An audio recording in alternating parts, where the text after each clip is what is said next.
הוא היה שחור, עם מסכה שחורה.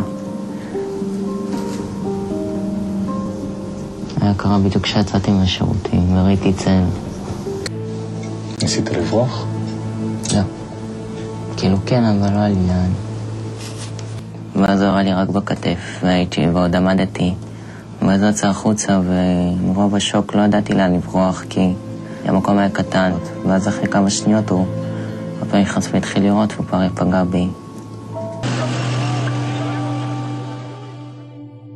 יוני בוקס, אז עוד לא בן 15, היה מגיע לבר נוער ברכבת מחיפה. נוחת במוצאי שבת בתל אביב, במקום שהיה בשביל מפלט. היורה קטע הכל. כדור אחד פגע בכתף, השני בעמוד השדרה. לא רוצים לפנות אותי בהתחלה. כולם התאמו ממני. כאילו, קראתי לעזרה, ואמרו יש פצועים, וכאילו, אמרו, כאילו, לך. חשבו שאני בטראומה. אז תעצמת לקחת בבוק ודפקתי למישהו בראש. ואז רק עד שהוא העיז לסובב אותי ולבדוק. הייתי במצב של חיים ומוות בבר נוער. ובאמבולנס נצילו אותי כי הנשימו אותי. פתחו לך כאן, אני רואה. כן, תן לי כאן הבא.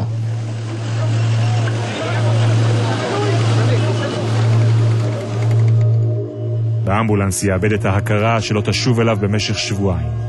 כשהתעורר, שום דבר כבר לא יהיה כמו שהיה. זו הייתה הפעם הראשונה של רז בבר נוער, חודשים התלבט האם ללכת באותה שבת העז. הכדור חדר לבית החזה ופגע בגבו. קשה לו עם הכיסא. לעומתו יוני מטפלת שלו במהירות. שנייה, זו פעם. הם נפגשו רק כאן, בשיקום של תל השומר. שני הפצועים הכי קשים של הפיגוע בבר נוער. עוד שבועיים הוא משתחרר. ואתה? אין לי תאריך. למה בעצם אתה עוד כאן? כי... לא יודע, לא אומרים לי. אין לנו מעלית, וזה 3 קומות. אתם גרים בקומה שלישית? כן, ואין מעלית. אז באה לחזור הביתה. אז זה בא, אי אפשר לחזור הביתה. אפשר. לזה אני גם נשאר פה סופי שבוע. את אמו של יוני הזעיקו לבית החולים שכבר שכב ביחידה לטיפול נמרץ. אז מה התוכניות עכשיו, יוני? לחזור לעצמי ולעשות מה שאני אוהב. כאילו מה שאתם עשיתי. מה? לדגמן. זה אפשר לדגמן גם עכשיו? אתה שואל? מה נראה לך?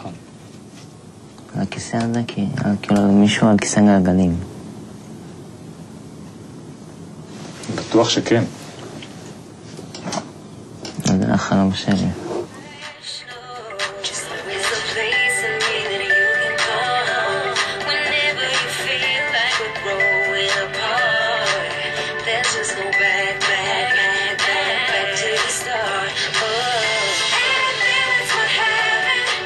מביך אותך? לא.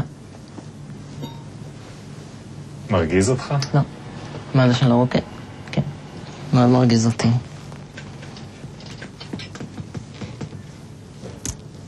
אבל אני אחזור לרקוד.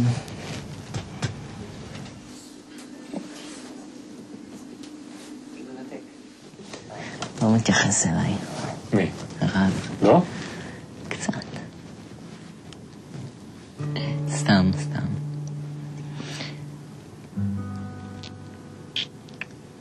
זה לא חמוד. לעומת זה כולם. מה? אל תגלגלי עיניים.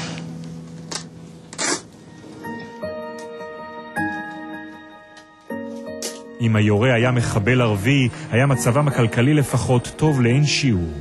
אבל נפגעי פשע שנאה לא זכאים לתנאים של נפגעי טרור.